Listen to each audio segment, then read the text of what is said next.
Hey, thank you for taking the time to click on today's video. Are you using, or is your financial advisor using the Monte Carlo analysis to help you be convinced that you're going to be okay in retirement? Isn't a Monte Carlo something that's really super cool to drive that was invented by Chevrolet in 1969? I'm pretty certain I would prefer that Monte Carlo over the Monte Carlo that you might be convinced to drive with your retirement. What is it after all? Well, the Monte Carlo analysis is something that was invented in the 1940s by someone that was working for the military, someone that was working on weapons, and they created this Monte Carlo analysis. And in general, a Monte Carlo analysis is something that's been embraced by the financial investment industry to determine how statistically probable it's going to be that you're going to be okay, that you're going to be able to live your retirement without running out of money. I hope you caught the sarcasm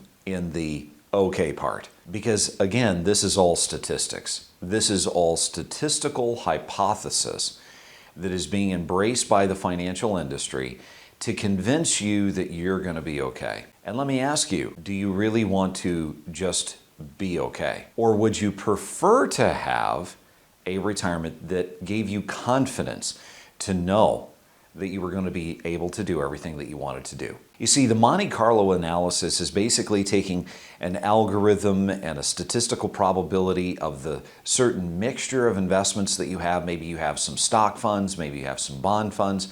Who knows what you have in your portfolio? They're projecting it out over the course of a period of time. They're showing withdrawals taking place. And because we know that stocks and typical growth type funds do not produce much for tangible income, i.e.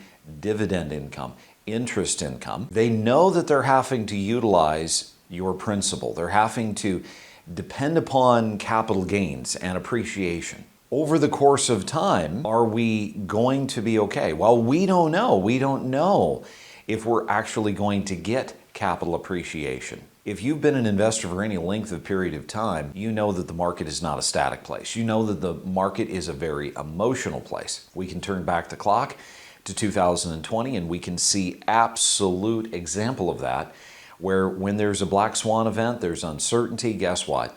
Things are going to go awry, and there's going to be things that come at us that we never anticipated, things that we can't calculate, things that we can't count on, things that we can't really understand how they're going to affect us. And that's the reason, as a fiduciary, I do not use the Monte Carlo analysis. The Monte Carlo analysis is basically saying, if you have X and X does X and you take out X, you're maybe going to experience a 90% probability of never running out of money. Now, here's what I liken that to. And forgive me if I'm getting a little dogmatic on this, but if you got onto a plane and the pilot turned around and said, you know what?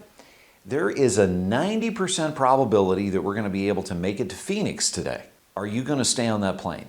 My hunch is that you won't be staying on the plane. So how do we increase the probability of us being okay or better than okay? What we need to do is we need to understand the two transitions that we have, the two stages of life that we have.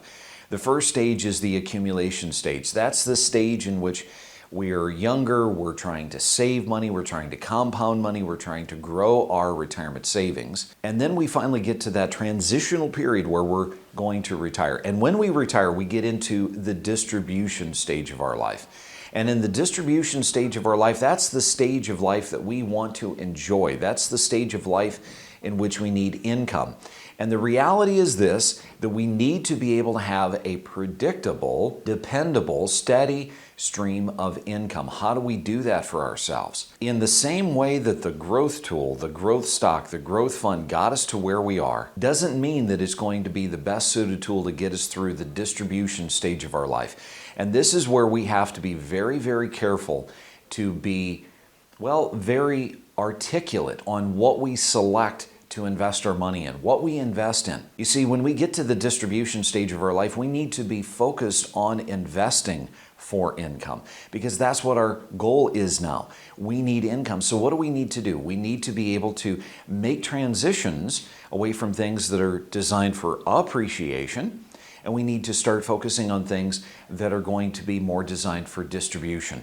This is going to be maybe switching from growth stocks to stocks that are going to pay us 3-4% in dividends. This is going to be implementing fixed income type investments, things that are going to be more contractual in nature, that's going to be able to give us that 4, 5, 6% in interest and dividends. Because here's why. When you have $500,000 of principal that you've worked hard to save for in retirement, that principal should have the ability of being able to produce for you at least a good $20,000 of income. And that $20,000 of income of interest and dividends, if you're getting that kind of income, well, guess what? You're not going to have to be selling shares because you've got the interest, you've got the dividends that are coming to you. That is the importance of investing for the I when you're in retirement. So do you really want your financial advisor crossing their fingers and toes?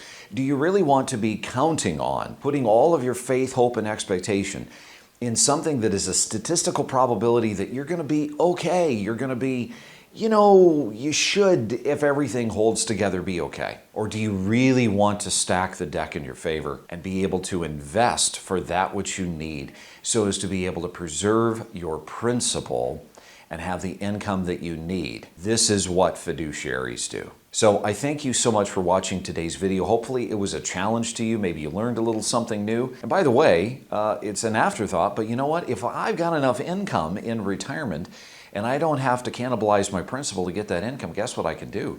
I can actually go out and buy that 1970 Monte Carlo 454 V8 big block. That would be so cool. Thanks so much for watching. I'm Matthew Johnson. If you like this little video, I encourage you to give us a thumbs up, click that subscribe button, and hit that little bell, and we will remind you every single time we have a video. Thanks so much.